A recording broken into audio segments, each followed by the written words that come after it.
how goods go from China to another country.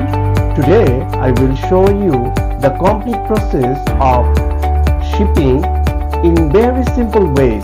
First of all, a foreign customer chose their right products and place in an order.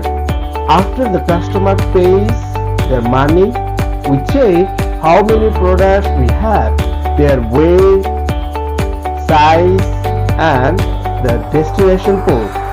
When the factory finishes their production, they send them to our warehouse. We count the goods and check the quality and pack everything carefully. Next, we contact the shipping company and book a space on the ship.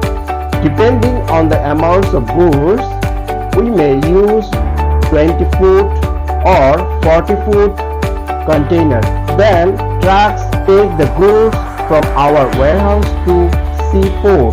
The goods are loaded into the container.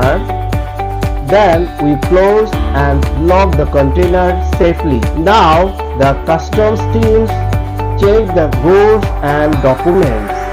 If everything is good, the customs gives the permission for the goods to leave.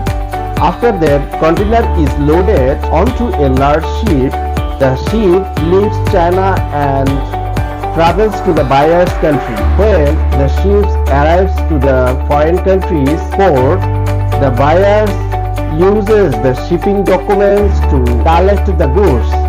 So the whole process is so simple. Factory to warehouse, warehouse to truck, truck to port, port to customs, ship to buyers. This is how we send to goods from China to another countries. I am MD Ajad Sharif from Guangzhou New Light Trading Company. Follow me for more simple videos about China sourcing, shipping and international business. Thank you for watching.